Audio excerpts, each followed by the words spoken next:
everyone, welcome to the Paint Log. My name's Keith, and we're going to talk about my hobby progress this week.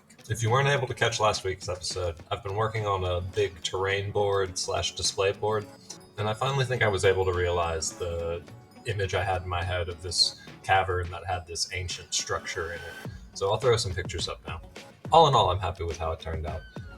It's hard to get the cavern-like feel when you can't necessarily build a huge, wall around the enclosure because you want your D&D players to play on this, or you want to put models on this just to display. So ultimately, through a combination of, I think, the rock pillars and the mushrooms, the stalactites, I got the idea that there was a cavern or a cave-like system, and I can hopefully touch up the rest with paint.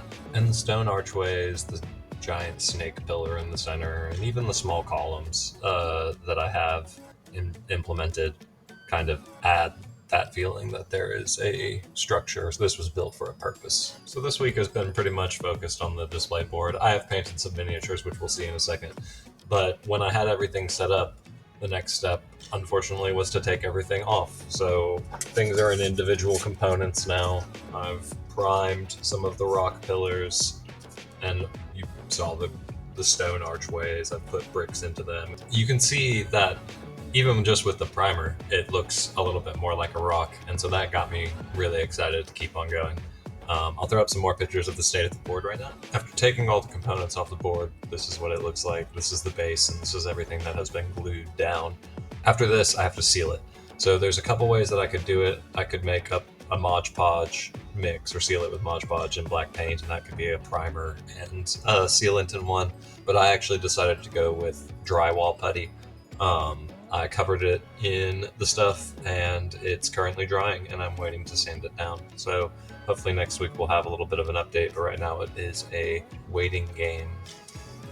And of course, while I was waiting for the display board to dry, I had to busy myself doing other hobby things. So I painted some miniatures, of course, and we'll look at those now. Psych, JK, I tricked you. We're talking about the display board once again. These are the mushrooms that I painted. I just wanted to talk about them because I used the airbrush and it was super, super quick. So I sprayed them with the same primer that I used for the rocks that I showed you earlier. It's actually the stem. It is still the same color. It just worked well with the cave ambiance. And then I did a very, very dark blue with the airbrush on the top, and then highlighted the spots. It kind of gives them the appearance that they're glowing or semi-luminescent. I could definitely pop that out a little bit more, but seeing as I'm on a time crunch, this will have to do.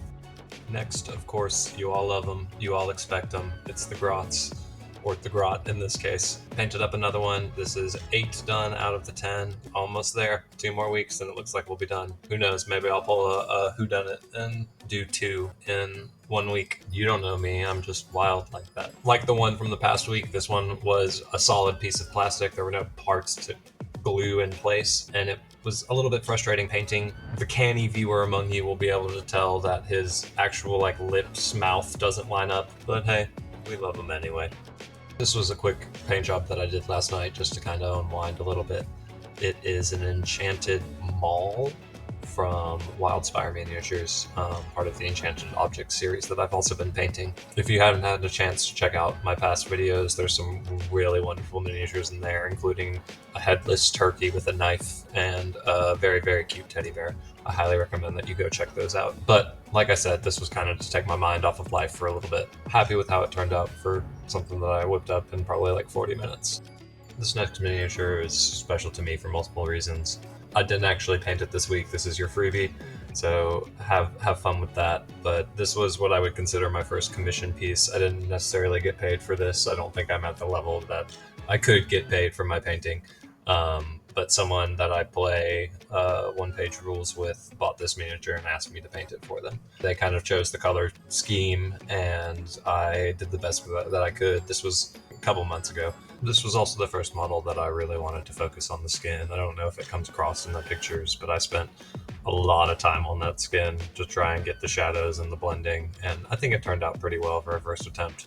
Definitely the person that I painted it for seemed happy about it, and in the end, that's all that really matters to me. And with that, that's all my hobby progress for this week. Thank you for tuning in. Remember, if you liked what you saw, hit that like button, leave a comment down below. If you want to see more hobby content like this, make sure you subscribe and hit the bell notification so you stay up to date with my videos. But aside from that, thank you for all the support you've been leaving. I really appreciate it from all of y'all. I will see you next week. Bye.